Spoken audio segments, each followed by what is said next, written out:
familiares da vítima, diante de uma situação, diante da comoção de sentir, fulano está precisando de dinheiro, começam a mandar também. E quando a pessoa vai à polícia, faz a denúncia e de repente continua a pessoa utilizando o mesmo tipo de expediente para arrecadar fundos e mais fundos. Nós vamos ouvir a história aqui de uma colega nossa. Tem tudo documentado aqui com a Mônica Damasceno. Bom dia para você, Mônica. Bom dia, Nonato, Yuri, você que nos acompanha. Bom dia também, Marcos, que está aqui com a gente. Como é que foi a história? Olha, Nonato, por volta de 8 horas da manhã, agora da segunda-feira, a Iva Soares recebeu uma mensagem no celular com códigos de acesso do Instagram e ela estranhou, porque não estava tentando entrar no Instagram.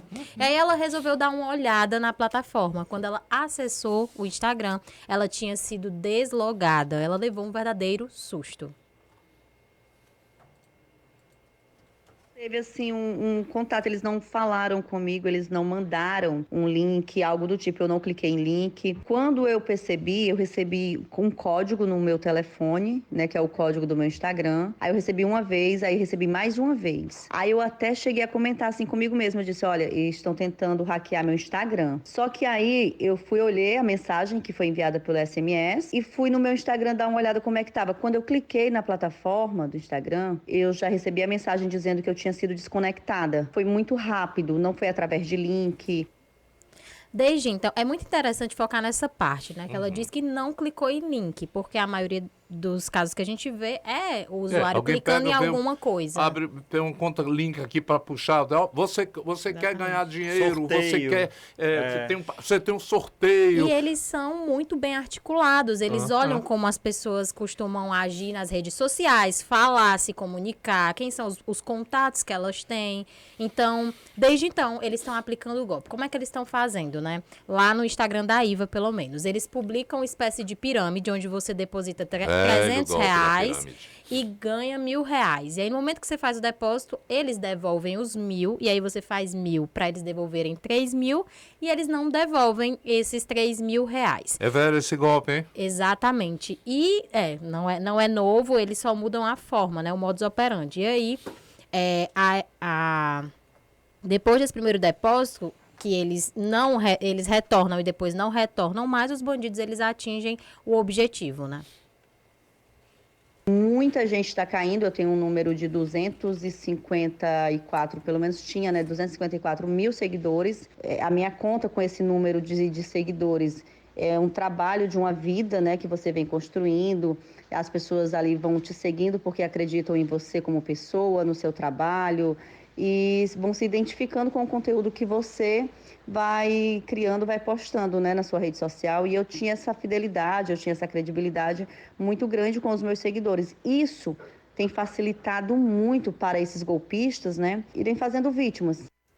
Para ludibriar, porque a gente está sempre divulgando aqui nos canais de comunicação que esses golpes existem. Então, o que eles fazem para ludibriar? Para dizer, não, é real. Eles postam pessoas e aí a gente não sabe até que ponto é uma deepfake. São inteligências artificiais. Hoje não dá mais para saber. As pessoas dizem, deu certo, depósito. Eles pegam publicações antigas dela e repostam nos stories. E assim, não é golpe, certo?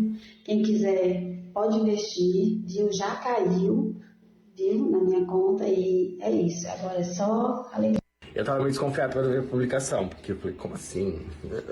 Coisa boa demais, mas um golpe da internet, pensei. Porém, como eu falei, não, esse Instagram é uma conta grande, né? Eu falei, já conheci esse Instagram há um tempo, e aí arrisquei, e gente, o dinheiro entrou na minha conta tudo direitinho. Boa noite, passando aqui para te agradecer, tá? O valor já caiu aqui na conta, obrigada. Essas aí são vozes que estão postadas no pedido lá no hacker, como se fossem pessoas agradecidas à empresa, bota bem aspas nessa empresa, que é uma empresa de ludibriar. Opa, estão querendo também hackear meu microfone. A Iva Soares, ela denunciou para a Delegacia de Crimes Cibernéticos e agora ela está esperando, só que o Marcos aqui vai poder falar bem melhor qual é a grande questão. durante esse tempo, além dessas pessoas prejudicadas, a conta dela com mais de 200 mil seguidores pode simplesmente ser excluída a qualquer instante. E o tempo, nesses casos, né, é muito importante. Obrigado a você. Bom dia, Marcos Montenegro, que é perito digital e vai também alertar, botar mais uma vez um alerta para as pessoas. Nesse carnaval tem golpe sendo aplicado também. Não é só no carnaval, não é todo o tempo. Bom dia para você, Marcos. Bom dia a todos. O golpista ele não tira folga, né? Às vezes, exatamente o período festivo é o período onde a reação de todos é mais lenta. Então, o criminoso vai aproveitar esse período festivo para poder aplicar ainda mais golpes. A Iva disse que foi, depois que houve o caso, ela foi até a polícia, fez um BO.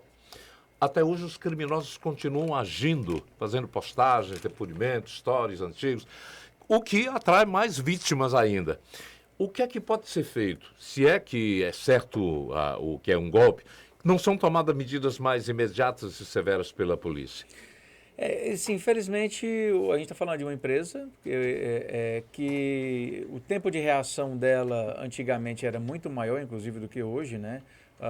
Recentemente, coisa de um ano, o Instagram ele criou uma plataforma para atender esses pedidos um pouco mais rápido, né? Que é o instagram.com/hacked ou também facebook.com/hacked, né? Hacked, de hacker, né? E a partir dessa plataforma você tem um pouco mais agilidade na recuperação da sua conta. O que antigamente você podia levar meses e ainda contratar especialista para isso. Então, hoje é possível recuperar uma conta. Qual foi o caso complexo? Você tem um exemplo de caso complexo que tenha convivido? Olha, eu posso citar um caso que me permitiram... Sem citar nome. Tem um Instagram bem famoso aqui no Ceará, que ele foi, alguns anos atrás, ele foi hackeado, isso foi muito publicitado, que foi invadido. O que utilizaram nesse mecanismo de invasão, nesse caso, foi um resgate do número de telefone do dono desse Instagram. E é interessante porque os criminosos, eles não tinham na quadrilha uma pessoa da mesma operadora de telefonia da vítima. Então, eles pegaram e utilizaram a portabilidade, né, para com outra operadora, que eles tinham alguém dentro da quadrilha para isso. Isso. Então, de posse daquele número de telefone, você vai lá e resgata qualquer conta, né? Você pede alteração de senha, né? Resgate de senha, esse tipo de coisa para qualquer tipo de perfil. A plataforma pode ser acionada num caso desse judicialmente? Pode sim, e tem diversos casos que isso acontece. Porque primeiro, qual o procedimento hoje? Você utiliza a plataforma lá, instagram.com/hacked e faz todo o procedimento. Com isso, ele vai para avaliação. E essa avaliação que era para ser imediata ou levar poucos dias, às vezes ele leva semanas para poder fazer isso. Enquanto isso, o dano vai acontecendo.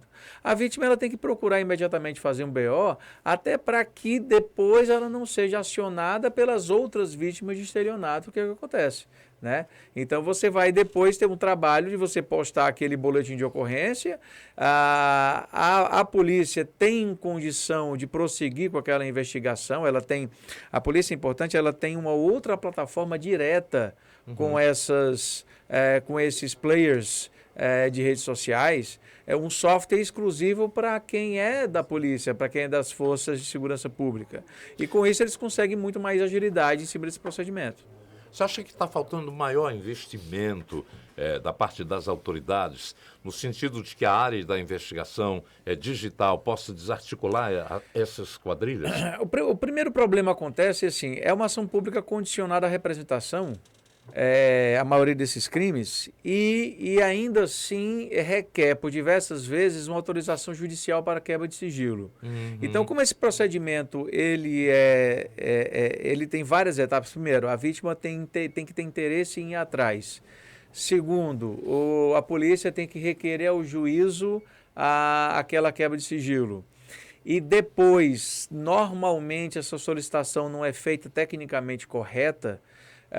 Uma coisa que era para o juiz apreciar em uma semana, ele acaba apreciando em 3, 4 meses. E se eu olho para o Marco Civil da internet, aqueles dados só vão ficar guardados por 6 meses, a impunidade já nasce aí. Você acha que o cartão, estou entrando numa outra numa outra área, mas pode ser também que você dê uma pista.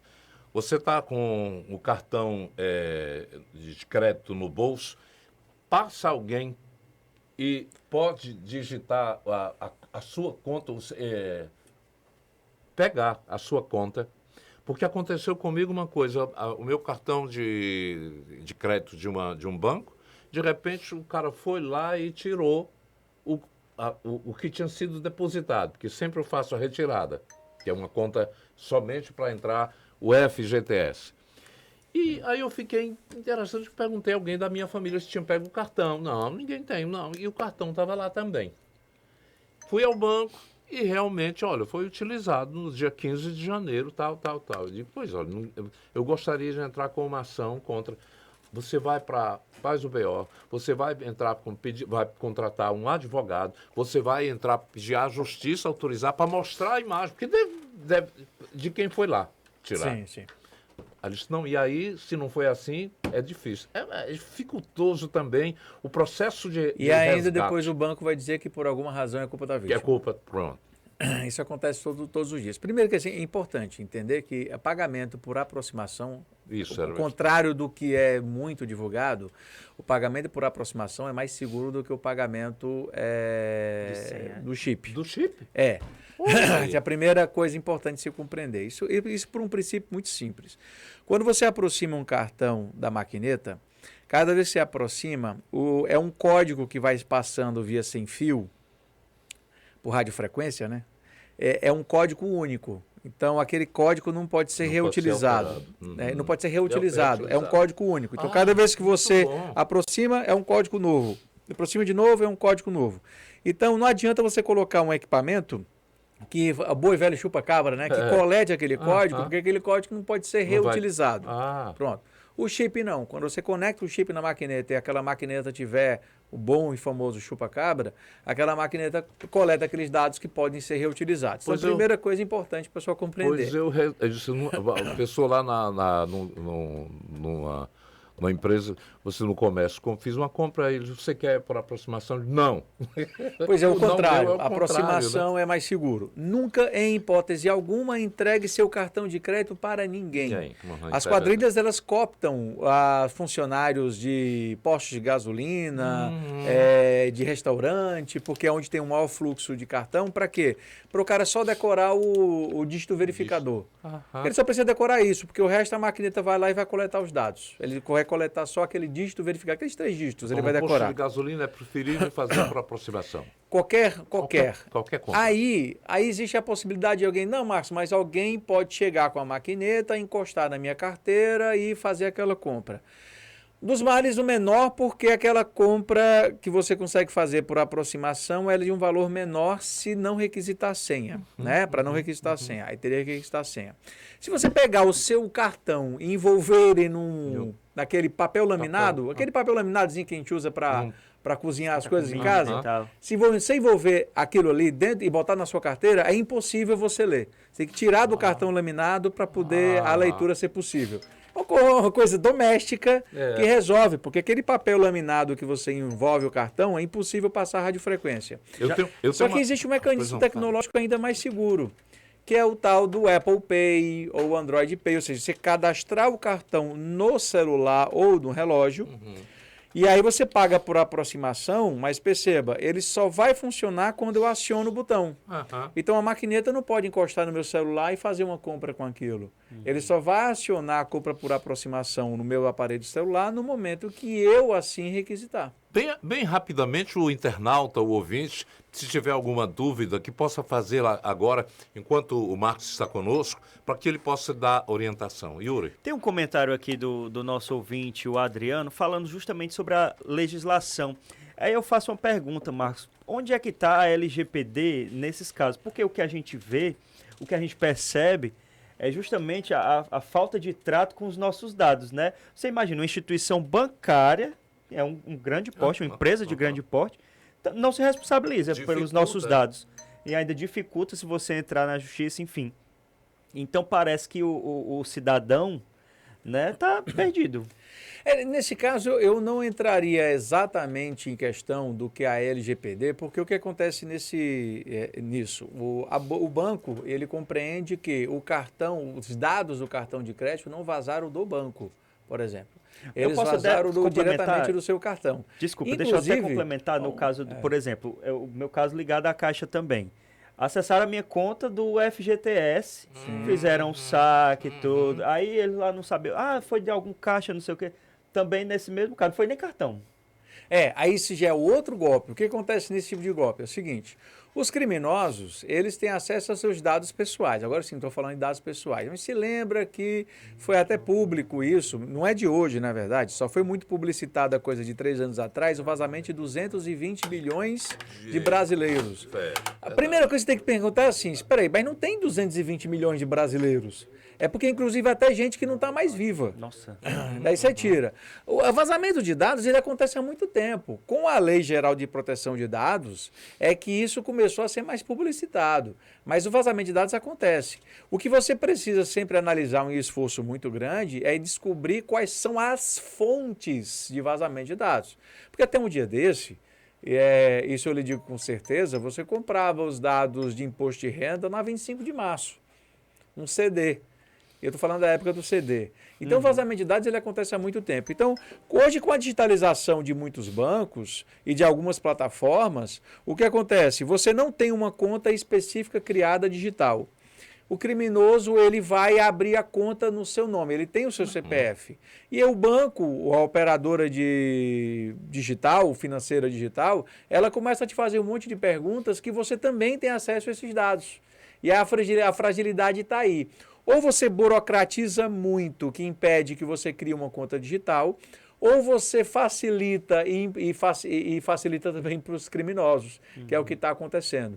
Então, existem muitas plataformas associadas, por exemplo, à Caixa Econômica, que já aconteceu, onde você tem acesso a algum tipo de serviço, mas para você ter acesso a algum tipo de serviço, você entrega algumas informações que os criminosos já têm esses dados e não necessariamente foi vazado pelo banco. E tem aquilo também de empresas terceirizadas que guardam os dados, por exemplo, a Caixa contrata uma empresa para fazer esse acúmulo de dados, os data centers. Tem diversos, os call centers, os data centers, mas de várias outras plataformas mesmo. Até um dia desse, alguns órgãos governamentais... Um perigo, né, alguns órgãos governamentais federais, coisa de 2 anos atrás, você conseguia consultar diretamente ao site com vulnerabilidade dados de qualquer cidadão. Entendeu? Eu quero aproveitar, já que estamos na época do carnaval, deve muita gente perder ou ter furtado o celular enquanto está brincando. Qual é a atenção que deve ter o folião nessa época? Isso é muito importante. Na verdade, o celular hoje voltou de poucos anos para cá, roubo e furto de aparelhos celulares, não com o objetivo do aparelho em si. Porque as grandes empresas, os grandes players de fabricação de aparelhos celulares, falando de Apple e Android, eles já criaram mecanismos que tornam desinteressante a venda de celular furtado ou roubado e também desinteressante as peças, né, de aparelho celular roubado ou furtado. Aonde é que é muito interessante para esse mercado? Muito interessante é você ter acesso ao aparelho celular e a partir dos dados que estão ali contidos no aparelho celular, ele acessar suas redes sociais e aplicar diversos outros golpes, como por exemplo o que nós vimos hoje, né? Acessar a conta bancária e por aí vai. Então, por isso que os criminosos estão de olho de você usando o aparelho celular para ele roubar o seu aparelho quando estiver desbloqueado, ele mantém desbloqueado, porque aí ele vai, por exemplo, no caso do iPhone, o seu celular estando desbloqueado, o criminoso cadastra um novo Face ID e ele consegue, a partir do novo Face ID cadastrado, acessar alguns outros aplicativos, como inclusive de banco. Você é favorável ao programa Celular Seguro, que a gente se cadastra? Sim. Qual é o grande barato desse aplicativo Celular Seguro? É você automatizar a comunicação com os bancos que seu celular foi roubado. Então, o trabalho e o esforço que você teria de minutos ou horas em várias ligações para você comunicar que seu aparelho celular foi roubado, você consegue fazer isso em um clique né? É muito importante você entender que o aplicativo Celular Seguro ele precisa da sua conta GovBR. Como você acabou de perder o seu celular, você vai ter dificuldade de acessar o GovBR. Então, existe uma coisa na plataforma de você cadastrar alguém que possa comunicar aquele furto ou roubo. E isso você precisa fazer antes, porque você vai acionar aquela pessoa, sua esposa, seu marido, seu amigo, aquela pessoa de confiança e diz, olha, meu celular então foi roubado ou furtado, entra no aplicativo Celular Seguro e comunica aquele furto e roubo. Foi nossa discussão aqui, né? Quando foi lançado, disse, o cara tem um celular roubado, onde é que ele vai acessar o aplicativo? Ele pode acessar até pelo site, né? Porque apesar de ter vendido muito a ideia de instalar o aplicativo não é nada, o aplicativo não faz nada. Você pode acessar o site do mesmo jeito, Celular Seguro, o GovBR, só que ele vai entrar na autenticação do GovBR e pode ser que você fique tendo dificuldade de se autenticar, porque ele vai pedir uma verificação de segunda etapa que está no seu celular. E aí você pode ter dificuldade de se autenticar isso, mas não é a necessidade de acessar o aplicativo você pode acessar o site. Né? Eu estiquei a conversa até agora, porque é tão importante para os nossos ouvintes a sua presença com o conhecimento, a experiência que tem. E eu estou vendo aqui que a Serasa Experian, que está enfrentando uma ação judicial significativa por conta do Instituto Sigilo, que entrou com a Lei de Proteção de Dados. Ela vai ser obrigada a pagar uma indenização de 30 mil por pessoa devido a um grande vazamento de dados. Exatamente. Isso tem a ver. Se acusa a Serasa daquele grande vazamento de dados, 220 milhões, se acusa que não todos os dados, mas parte daqueles dados só poderiam ter sido vazados se fosse do Serasa. Foi em 2021. Exatamente. A questão é uma questão mais técnica, é identificar se esse vazamento é anterior ou posterior à lei, tem uma série de questões. São 223 milhões de pessoas. Gente, é muita mas gente. Tem duas coisas que eu indico demais qualquer cidadão ter. Todo cidadão precisa monitorar seu CPF. Tem duas formas de você fazer isso. O Banco Central tem uma plataforma chamada Registrato, que também se autentica via GovBR. Nele, todo cidadão tem que entrar para poder verificar quais são as contas bancárias que existem no seu nome, quais são as chaves Pix que existem no seu nome, quais são os empréstimos que existem no seu nome. Isso por que é importante você fazer isso? Porque o criminoso pode estar utilizando o seu CPF para aplicar outros golpes por aí, né? Para receber, por exemplo, esse golpe de hoje da chave Pix, aquela chave Pix que alguém está depositando na conta de alguém que de repente nem sabe que está sendo utilizado para esse tipo de golpe. Então é muito importante você saber que existe alguma conta para isso. Registrato. Já abri aqui e já vou daqui a pouco fazer um cadastro. Não precisa fazer um cadastro. Você vai se autenticar pela sua conta GovBR. Tá bom. Então você se autentica pela sua conta GovBR e aí você vai ver que na plataforma tem vários relatórios que você pede para gerar. Não, eu quero gerar os meus relatórios. Cheque sem fundo, eu quero saber se existe algum cheque sem fundo no meu nome. Aí você pede para gerar, ele vai mostrar... Dívidas também. Dívidas, empréstimos, tudo. Não se assuste, porque tudo que envolve instituições financeiras vai estar lá. Então, todos os seus cartões de crédito vai mostrar lá as suas dívidas de cartões de crédito. E se alguém pega o meu CPF e entra no Registrato e vê tudo isso? Ele não vai precisar do seu CPF só, ele vai precisar da sua autenticação GovBR. Ok. Marcos, aproveitando, falar da importância de manter também as informações atualizadas dessas contas, né? O Bruno trazendo até um exemplo aqui do e-mail dele que foi hackeado, mas o cadastro que tinha lá era de um telefone que ele nem tem mais. Aí já bem mais difícil para recuperar esse e-mail, né? Então a importância de manter as informações atualizadas dessas contas e também os dispositivos de segurança. Exatamente. Na verdade, eu até indico que o segundo fator de autenticação, o que é esse tal de segundo fator de autenticação? A gente tem que entender que uma plataforma eletrônica, ela tem que saber se você é você. Como é que ela pode saber isso? Ela pode saber isso de 3 formas. Por uma coisa que você sabe, por uma coisa que você tem ou por uma coisa que você é. Academicamente falando. Você sabe, você tem, você é. Você sabe é uma senha. Você tem um token, um smart card, um crachá ou um celular. Ou você é biometria. Então, cada tipo de aplicativo hoje, ele te permite um segundo fator de autenticação. Por exemplo, o e-mail, ele é baseado numa coisa que você sabe. Aí você cadastra uma coisa que você tem ou uma coisa que você é. Vai ter, de repente, alguma plataforma que permite uma biometria como segundo fator de autenticação. Vai ter plataforma que vai permitir um celular ou um aplicativo de autenticação. Eu indico um aplicativo de autenticação, por exemplo, o Google Authenticator, né, que é um aplicativo gratuito, onde ele gera uma chave randômica como segundo fator de autenticação. Por quê? Porque os criminosos já entenderam que ele pode muito bem pagar um criminoso que trabalha no operador de telefonia para resgatar seu chip. Né? Tá cada vez mais difícil, mas ainda é possível. Então, se eu me apodero do seu chip, eu me apodero por uma coisa que você tem. Já o aplicativo, isso não acontece. Eu precisaria, de fato, do teu aparelho celular. Exatamente. Né? E aí, outra dica em relação hoje, né, no carnaval, você ser furtado ou roubado, tanto para Android como iPhone, você consegue cadastrar um mecanismo de segurança por aplicativo. No caso do iPhone, você pode abrir um aplicativo específico que ele bloqueia. No caso do Android, você pode abrir um aplicativo específico que ele vai lá e pede uma outra senha diferente da sua senha de autenticação, porque o criminoso pode lhe abordar, botar uma arma para você e dizer qual é a sua senha do seu celular. Isso está acontecendo. Entendeu? Obrigado a você por todas essas dicas importantes. Filho da dona Maria José, ótimo, né? Todo esse conhecimento. Abraço, Marcos Montenegro. Muito obrigado aí pelo convite. Agora são 9h52 e a gente só está abrindo o programa.